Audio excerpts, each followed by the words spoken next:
Thank you for the introduction. So good morning, everyone. The talk is titled An Introduction to Hardware Hacking, Tools and Techniques. And where I mostly spend my time is in this room. This is the COSIC Hardware Security Lab. Right now, it's the only nice place to be at COSIC because it's the only room that has air conditioning. So in this room, we have a lot of tools. We have oscilloscopes to measure side channels of chips. We have a laser fault injection station to shoot lasers at chips. We have small EM antennas to capture EM signals emanated by chips and then analyze them. So again, side channels. And then here in the bottom right is an FPGA board that is used by a lot of the PhD students to implement algorithms secured against side channel attacks. So they will implement the cipher on FPGA and then take a lot of side channel measurements, do some statistics, and make sure that the implementation doesn't leak information. So what am I going to cover today? We have a brief introduction. Then we'll look at sort of the life cycle of a device, so all of the stages a device goes through. We'll do some very basic threat modeling, and then we're going to look at all of the different ways embedded devices can be attacked. And then finally, if we have some time left over, I'll show you some of the research I recently did on attacking STM32 microcontrollers. So embedded devices, they are everywhere nowadays, right? We have them in all different types and shapes. We like to connect everything to the internet these days. And there's plenty of examples here that everyone recognizes, I guess. So they all have interfaces to communicate with other devices. In some cases, for example, they will communicate with a smartphone over Wi-Fi or Bluetooth Low Energy. But they may also directly or indirectly through the smartphone communicate with some sort of cloud platform, right? This talk mainly focuses on the device end itself, which doesn't mean that this is not important, but it's just the time that I have for today. Right now, the estimate is that there's 18 billion of these devices deployed all over the world. And the current estimates say that there will be 31 billion by 2030. So that's a lot of devices. And that's also one of the reasons why nowadays we have the Cyber Resilience Act. And this was actually perfect for me because when this was published, the Cyber Resilience Act, basically they made the slides for me. So this was very convenient. So I just took a few paragraphs to highlight some of the things. So one paragraph says that cybersecurity is one of the key challenges for the Union. The number and variety of connected devices will rise exponentially in the coming years. And cyber attacks represent a matter of public interest as they have a critical impact not only on the Union's economy, but also on democracy, as well as consumer safety and health. So now you no longer have to trust me that this is important, but you can trust the EU. Another thing I really liked in this Cyber Resilience Act was this paragraph, where they basically say that security for embedded devices is important in the planning, design, development, production, delivery, and maintenance phases of the device, which was perfect for the slides I already had made, because this is the life cycle that I came up with. It's slightly different from the one in the Cyber Resilience Act. I think mainly the last phase that I have is slightly different. And so we'll quickly walk through these phases and give some examples of how things can fail, basically. So it's important, of course, that security is incorporated from the start when you design a device. If you don't do it at this point, there will also be no security at the end. And here, of course, threat modeling, classical threat modeling, can guide the design decisions. A difference with embedded devices is that you're often not designing the full thing yourself, right? So you might be buying a microcontroller from a certain vendor, and you might not know if that microcontroller or that subcomponent is secure or not. And then we've seen some examples of where this failed, where no one thought about security at the start.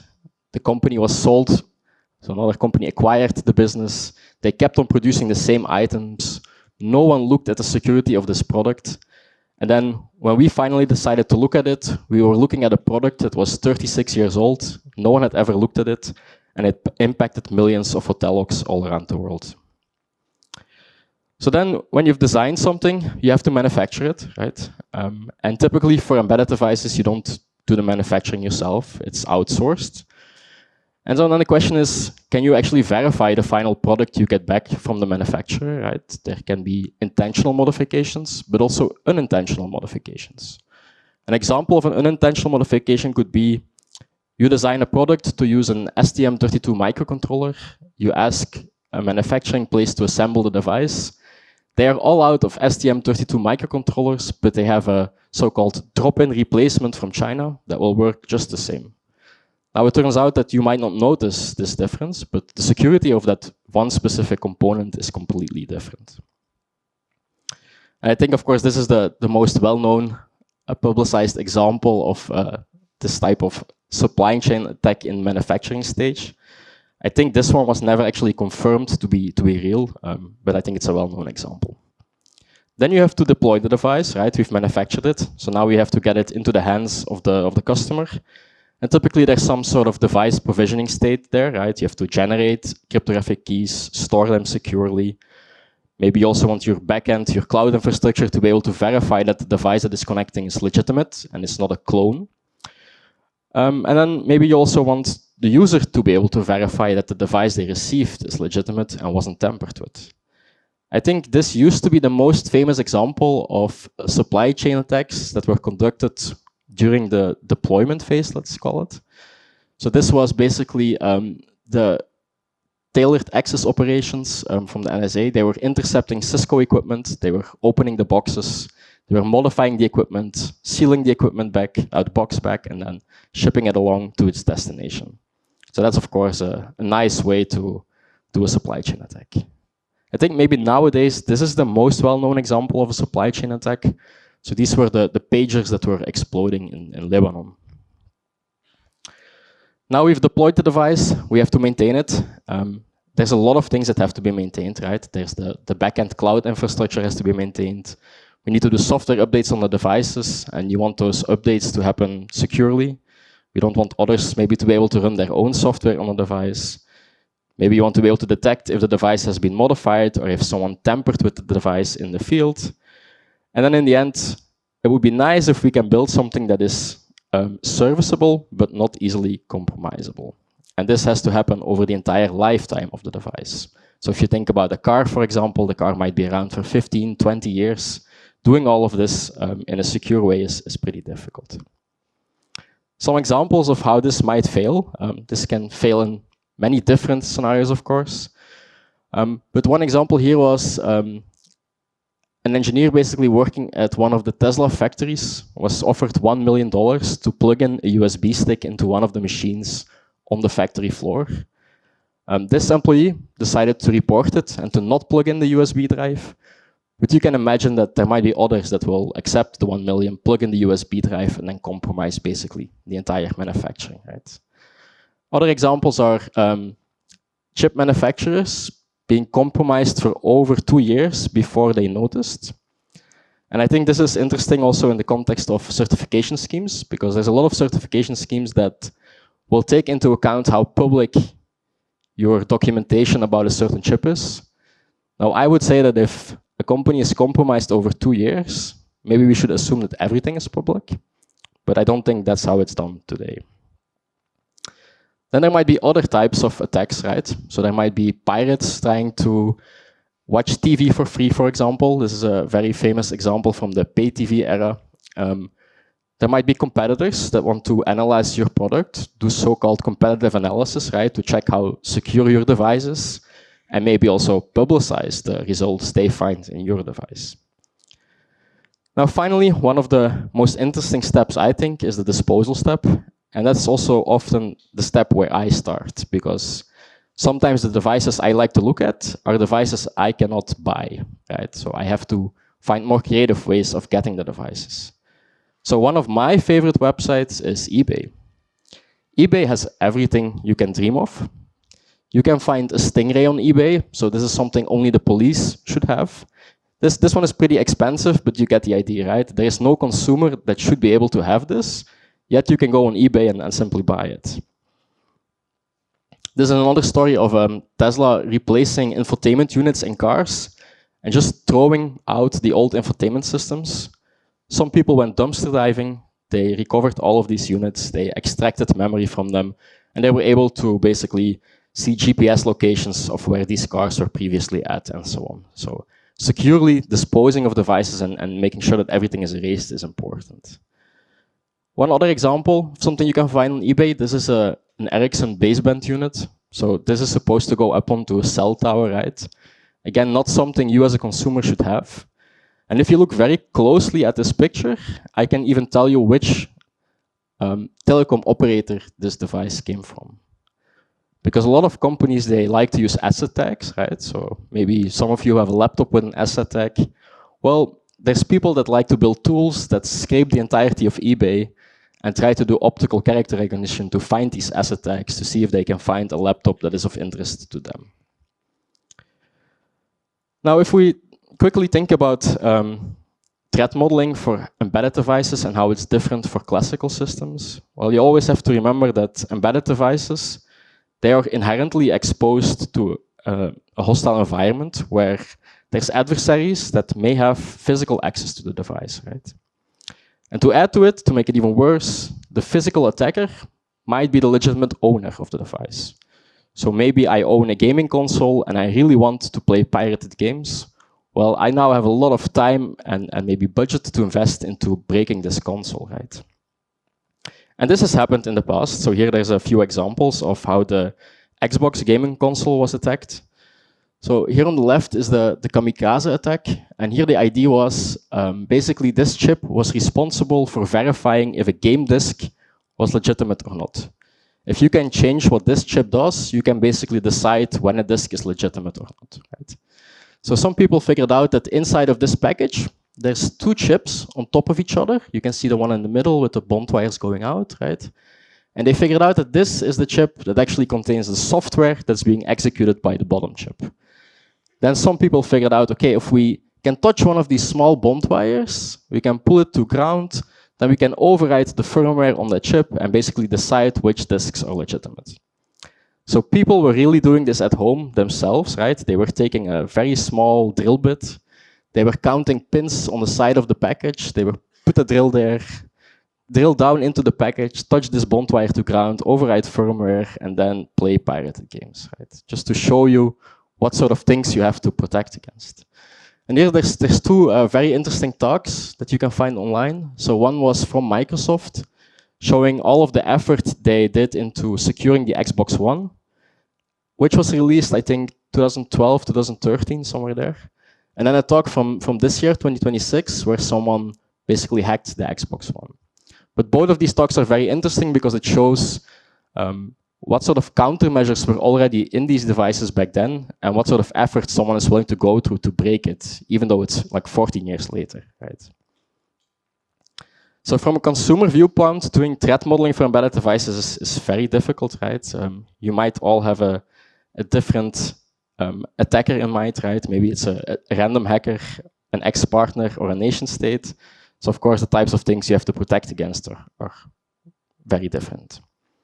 Also, if you buy hardware, it can be very difficult to verify that what you received is actually what the manufacturer intended for you to receive, right? And there's multiple ways this can fail and has failed in the past. So this was an example from Ledger.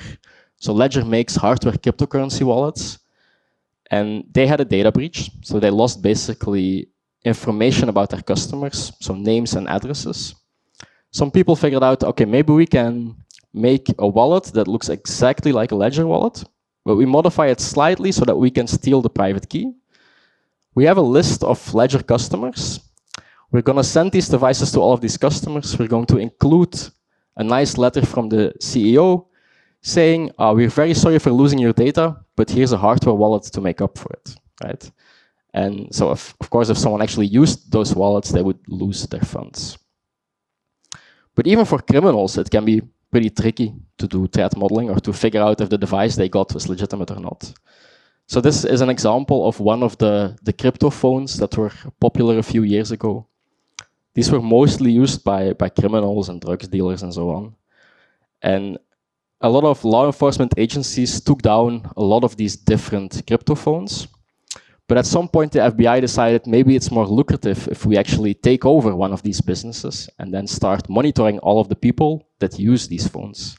And so that's what they did. It's a very interesting story. You can find a lot about it online. So what are we going to do today? Well, we're going to look at what's inside the device if you open it up, right? Like what are the different components you can just visually identify? How can we get information from the device, be it a debug interface or maybe some firmware? And I want to convince you that it's relatively easy to do this type of stuff at home.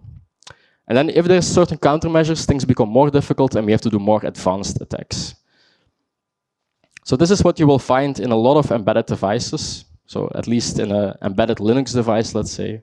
So most of the time you will see a system on chip. So the main processor will find some non-volatile memory that has some, usually the firmware or the operating system of the device, right? And then there will be some volatile memory or DRAM. And here I draw like straight lines. Here I drew squiggly lines. Well, this is a much higher interface, and the lines on the PCB have to be matched. But that's also something you can visually see. So sometimes you find debug interfaces like a UART or a JTAG, but typically what we want really is this to start out with, because this contains the firmware the device is running and contains a lot of interesting information. Okay, so let's look at a real board, right? So this, I think you can spot the system on chip in the middle, right? And then we had these squiggly lines, so I said that's probably going to DRAM, and that is the case here. And then at the top, the last large remaining package is an eMMC chip, which is sort of like an SD card, but in a different package. There's some other components here. There's an RTL Wi-Fi chip. There's an STM32 microcontroller.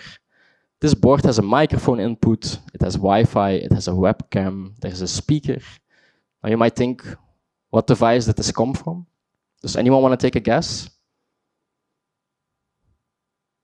It's from a vacuum robot, because every vacuum robot needs Wi-Fi, a microphone, a camera, and a loudspeaker, right?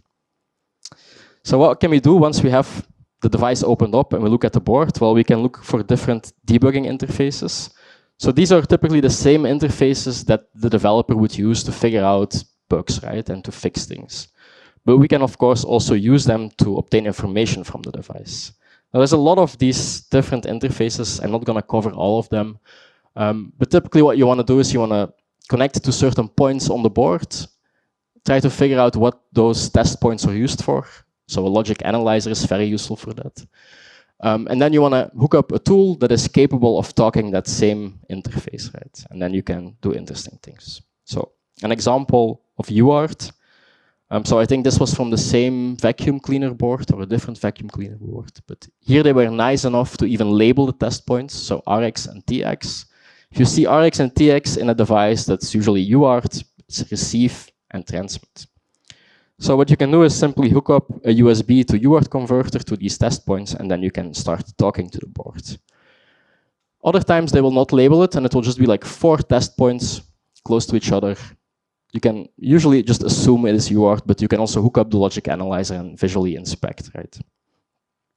If you're very lucky and you do this, you get a root shell on the device and you can start typing away on a shell as you're used to.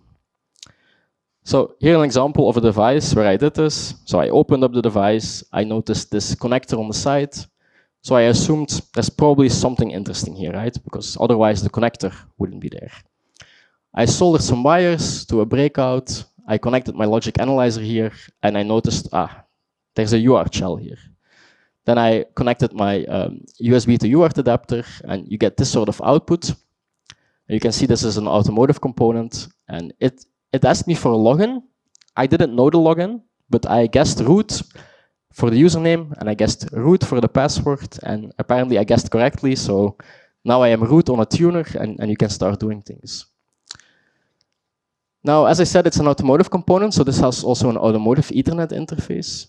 And so you might wonder, like, why an automotive tuner? What makes it interesting? Well, this is the tuner that's used by Tesla. And Tesla will pay you around $250,000 if you can compromise this tuner over the air and then compromise the infotainment system from there. Now, I stopped after I had the root shell on the tuner, so if someone wants to continue, feel free, and maybe buy me a beer if you succeed. Another thing you will often see on PCBs is unpopulated components or connectors, right? So maybe a debug connector that the manufacturer uses, but then doesn't place when they actually sell the device. Sometimes there will be strapping resistors, so pull up or pull down resistor that activate certain functionality. And doing this like replacing these components can lead to interesting results, right? So does anyone recognize this footprint or this connector that's missing?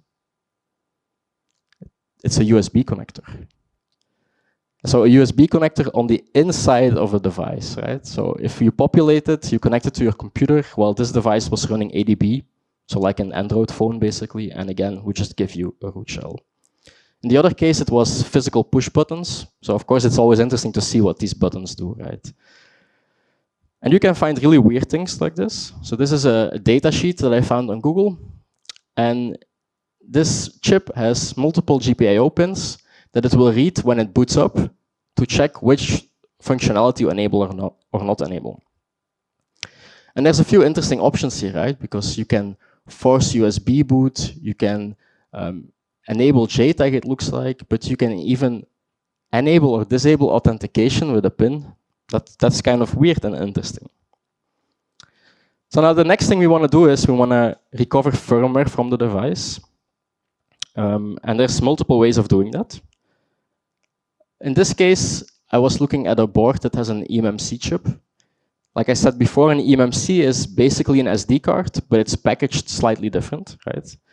And that also means that you can actually hook up an SD card reader to this chip. So I figured out that these test points on the board, through the use of a logic analyzer, are connected to this eMMC. I hooked up a level shifter because the eMMC speaks 1 volt 8 and the SD card reader 3 volt 3. And then I hooked up basically this SD card reader to my computer, and I could just see it as if it was a USB drive or an SD card, right? Some other chips that you encounter, you can just hook up one of these clips, basically, hook up a reader, and then read the contents.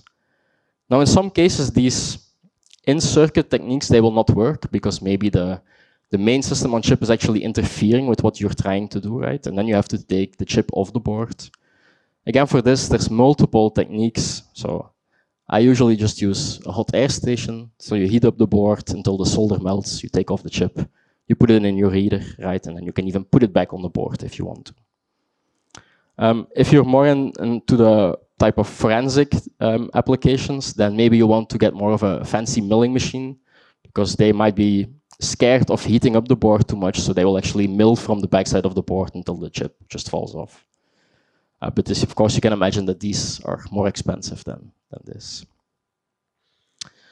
An example of how you can do this even for a BGA. So a BGA chip is a ball grid array chip, which means that there's no physical contacts on the outside of the chip, so they're all underneath the chip. A lot of people assume that this is very difficult to do, soldering-wise. I'm not convinced. I think it's relatively easy. You just have to do it a couple of times, and I'm convinced that I can teach anyone how to do this.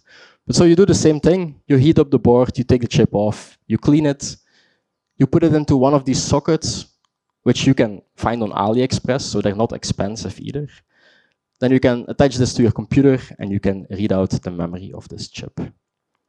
To resolder the chip to the board, well, there's another AliExpress tool you can buy that allows you to spread solder paste over this thing, heat it up, and then all of the small balls will basically reform. You flip the chip over onto the board, you heat it up again, and it will melt in place. Now, for some of these chips, you don't have sockets that you can easily buy. So this was an example of a smartwatch.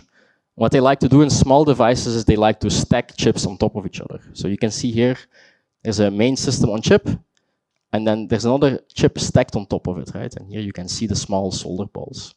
So here I took the top chip off, I flipped it over, and as I didn't have the socket, I soldered wires to the test points I needed. So these are pretty small wires, but with a microscope, it's doable. And the nice thing is, if it's an eMMC memory, you only need a few signals. So you can see here, I connected data 0, I connected ground, a clock pin, VCC, command, and that's all you need. So a few wires, right? Again, for this, there's a lot of tools you can buy. There's sort of cheap and universal readers that you can get online. There's some very like systems designed with a specific purpose in mind that get very expensive. But I just want to say the tools are available, right? It's not something that's you have to build yourself or that's difficult to get. You can go online and buy it. There's even some open source tools that you can get. So you can get the Flash ROM project, load it onto a Raspberry Pi, and start reading simple SPI flash chips, for example. Now let's start looking at some of the more maybe advanced or more secure devices, right? So maybe the manufacturer actually locked down all of these debug interfaces, or maybe I couldn't find an easily exploitable software vulnerability. Maybe the non-volatile memory that we just dumped is encrypted, or maybe the device implements secure boot. So maybe I was able to dump the flash chip, but I wasn't able to modify it and then put the chip back, because the device actually detected that I tampered with the software. Well, then we have to go to the physical attacks, the slightly more advanced attacks. Classically or academically, physical attacks are usually divided into non-invasive and invasive attacks, or active and passive attacks. I think today this sort of classification doesn't really cover every possible scenario anymore, but I'll cover it since it's the most widely used classification. So we consider an attack passive if you're observing what the device does and you're not trying to actively interfere with what the device is doing. If you're actively interfering, it becomes an active attack. Right? Invasiveness, well, a non-invasive attack is an attack that doesn't modify the chip package. A semi-invasive attack is where we typically open the package and need to get maybe line of sight with the chip, but we don't have to physically touch the chip. Fully invasive attacks are where you open up the chip package and maybe you use a focused ion beam to drill down into the chip and like really access the internals of the chip itself. So some examples, a non-invasive passive attack could be a power side channel attack, where we measure the power consumption of the device. And that's passive, right? Because the device is doing operations and we are observing what it is doing. Voltage fault injection is non-invasive and active because we are not opening the package. We're just maybe shorting its power supply to ground very briefly. But it is active because we're actively interfering with the attack. And then we'll have some examples of the more invasive techniques later on in the slides. So side channel analysis, I already hinted at it, but we're trying to measure some physical observable of a device and deduce information from that physical observable. I think the most well-known example that everyone has seen before is a manipulator or a safe manipulator in a movie trying to crack a safe. Well, they are using a side channel, right? If they would have to try every single possible combination on the dials, it would take forever. So what they are doing is they are using an audio side channel, you could say, to listen to what is going on inside and then manipulate the safe based on the feedback they get. Well, side channels, we do something similar, right? We have the device perform cryptographic operations, so maybe an AES. And even though brute forcing an entire AES key is impractical, doing it with a side channel attack is relatively straightforward for an unprotected implementation of AES. So how do we listen to chips? Well, there's multiple ways, or there's multiple side channels that you can capture. So we have the normal power side channels or EM side channels that you can get commercial probes for and just hook them up to an oscilloscope. You even have very small probes that allow you to measure really a subset of a chip. Right? So this is, I think, a 100 micrometer diameter probe on top of a chip, and then you can measure very localized, basically, the activity on a chip. You also have some more like semi-invasive side channels, so photon emission analysis. So when transistors inside of a chip switch, they emit a very small amount of photons. If you have a very sensitive camera, then you can actually capture these and you can localize where certain things are located on a chip. So now let's go more to the active side of things. And for active attacks, typically we compare them to single event upsets. So single event upsets are things that are caused by cosmic rays. And this is basically happening all of the time. It might be happening right now in this room, but you might not notice it. So cosmic rays, they can induce bit flips into devices. And most of the time they go unnoticed, or servers would have ECC memory, right, to detect these things and correct for them. But you can imagine if you send something up to space that this becomes really a nightmare, right? Because there's much more of these cosmic rays and you have to take them into account. And there was actually an example a few years ago of an election in Belgium that was affected by these single event upsets. And the only reason they noticed during this election was because one person received more votes than there were voters. So there was one bit somewhere that got incremented or got flipped, and this person ended up with too many votes. And this was back then attributed to one of these single event upsets. Now you can imagine if this is something that's horrible in space, there's also a lot of research that you can find online of people trying to harden devices against these single event upsets. And that means that you can find manuals from both the American as well as the European space agencies on how to simulate single event upsets with a laser in chips. And so you can look at this and say, okay, lasers can simulate single event upsets in chips. I look at it and I say, lasers can be used to flip bits in chips. And of course, as an attacker, that's something that's very interesting. And of course, flipping a bit in a chip is basically doing fault injection, right? So we're trying to intentionally and typically transiently fault a chip and get it to do something it's not intended to do. So you can imagine that if you mostly write software, this sort of completely violates every model you have about your software, right? Because you write an if statement in your code, and I'm telling you that that if statement, I can modify it if I use fault injection. And then you can imagine that this can be used to bypass certain security measures, right? And people have been doing this for a long time. And I think this mainly originates from the pay TV era again. So this was, I think, the early 90s up to the early 2000s. So there was a lot of companies trying to offer pay TV services where you had to buy a smart card, basically, put it into a set-top box, and then that would allow you to decrypt the video stream.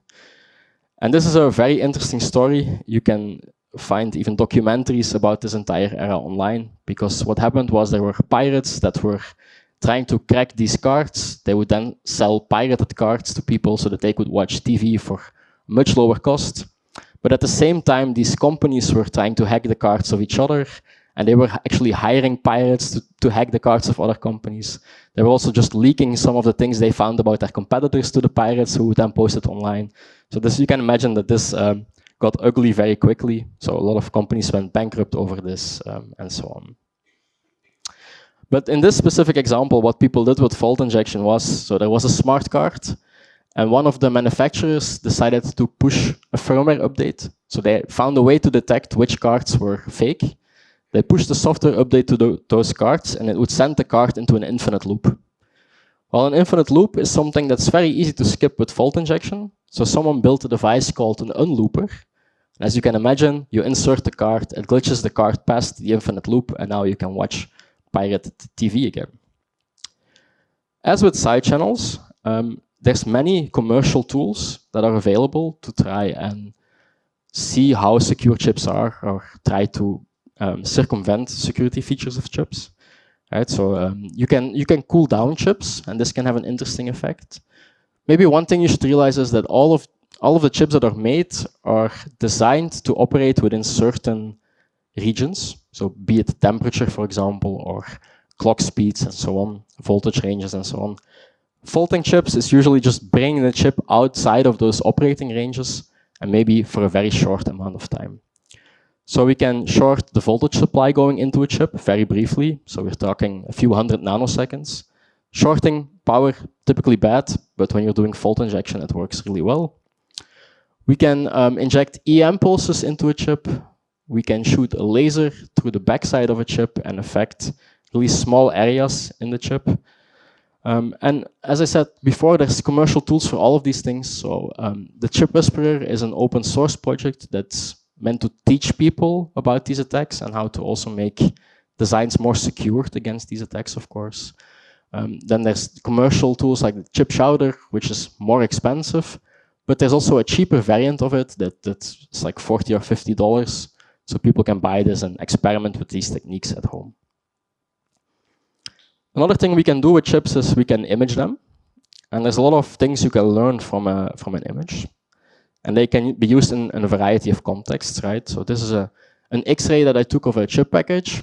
And if you look closely, I think it's visible, there's two rectangles.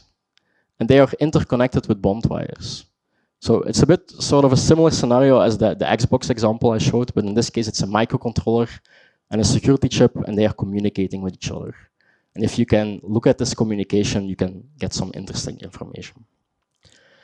This is an image of a chip taken with our laser fault injection station. So it's to the backside of the chip. And by looking at these images, and if you've done this a few times, you can recognize different parts of the chip, right? So you can say that these are 4 CPU cores. You can see that there's like 4 blocks that repeat. All of these sort of regular patterns here, those are all some sort of memory. And then here in the middle is all digital logic, basically. And this is some analog stuff and some analog stuff. Now, there's a lot of imaging techniques. They go from basic optical microscopes to scanning electron microscopes. And you can imagine that the smaller the technology node goes, the more expensive your microscope has to become. So what do people do with just imaging techniques? Well, some people have shown that you can optically extract ROM memories from chips. So you can, in certain cases, delayer the chip, image it optically, and then you can really see the difference between a 1 and a 0 in this type of memory. But some people go even further, and they will take a chip, they will image the top layer, they will remove the top layer from the chip, image the next layer, remove the next layer, image the next layer, and so on. And they will print this out on big pieces of paper, spread it over the floor, and they will start tracing signals inside of the chip, and in that way reconstruct the functionality of the chip. And nowadays, of course, there's even software tools to help with this. But I think this was one of the first, at least publicly documented examples where people took a chip and then reverse engineered a proprietary cryptographic algorithm just based on images, basically.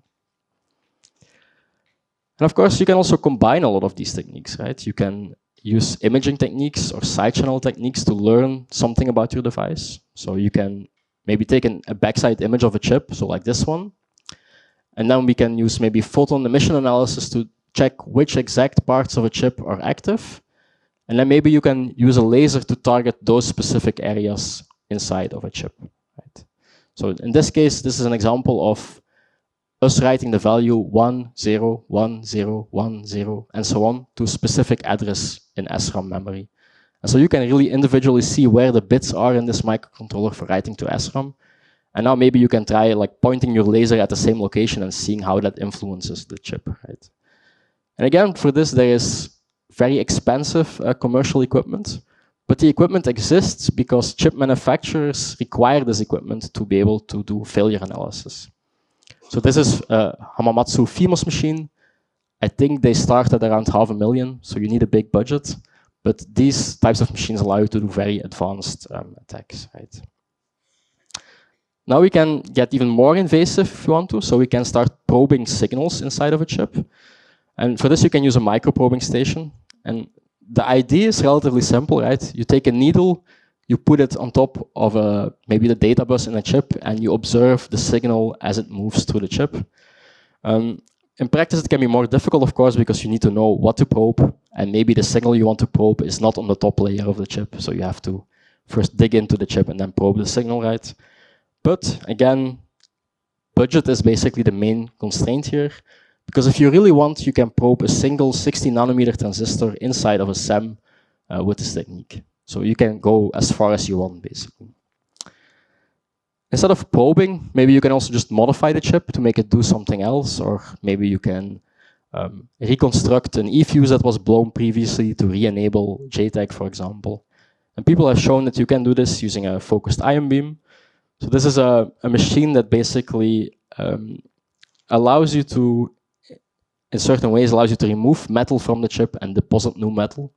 So you can remove maybe a part of the top of the chip, dig down into the next layer, decide you want to probe the chip, well then you can deposit metal, bring that signal outside of the chip, maybe put a needle there and probe that signal. You can imagine, again, very expensive equipment, unless you can find it secondhand. But these things allow you to do very advanced attacks. So that's sort of the end range, I would say, of the different types of attacks that people can do on chips. So to conclude this part of the talk, I want to remind you that all of these weird embedded devices that we make and that are out there every day, they are exposed to physical attackers, right? And you might assume that people will never get access to the device. Well, the device is probably on eBay anyway, so you have to assume that they will have access. In this talk, I covered all sorts of attacks on devices. There's countermeasures also for all of these types of attacks, but of course, I didn't have time to cover those. And this can be a difficult trade-off, right? Because countermeasures cost money, and maybe, yeah, this is again where the threat modeling comes in. You have to decide which countermeasures make sense to use and which don't make sense to use. So I hope I convinced at least one person in this room to maybe go home, go to the attic, see if you have a device you're no longer using, open it up and see if you can learn something from it.